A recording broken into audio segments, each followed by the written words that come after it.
আসসালামু আলাইকুম, welcome back to Nusha's creation world.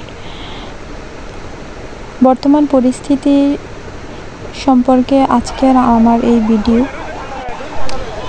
আমরা সবাই জানি যে আদিবাসীদের ঘরবাড়ি পুড়িয়ে ফেলা এবং তাদের উপর অত্যাচার নিপীড়ন নিয়ে খুবই আলোচনা হচ্ছে। আপনারা সবাই দেখেছেন যে পাহাড়ি অঞ্চলের মানুষের ঘরবাড়ি সবাই পুড়িয়ে ফেলতেছে।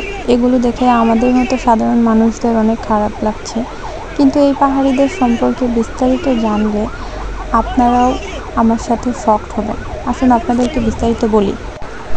ছবিতে যে ব্যক্তিকে দেখতে পাচ্ছেন ইনিও একজন পাহাড়ি ছিলেন, কিন্তু ওনাকে নির্মমভাবে গণপিটুনি দিয়ে হত্যা করা হয়েছিল। আপনারা জেনে অবাক হবেন যে এই ব্যক্তিটি ইসলাম ধর্ম গ্রহণ করাতে ওনাকে এইভাবে গণপিটুনি দিয়ে হত্যা করা হয়েছিল। এছাড়াও পাহাড়িরা আমাদের এই বাংলাদেশের পাহাড়ে অবস্থান করেও এই বাংলাদেশকে বিভক্ত করতে চাইছে।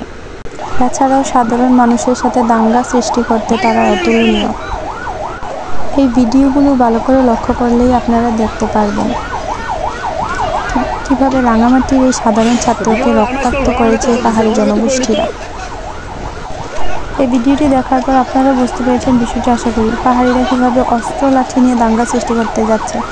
আবার পাহাড়ে বিভিন্ন ধরনের দেশদ্রোহীরা অবস্থান করেন।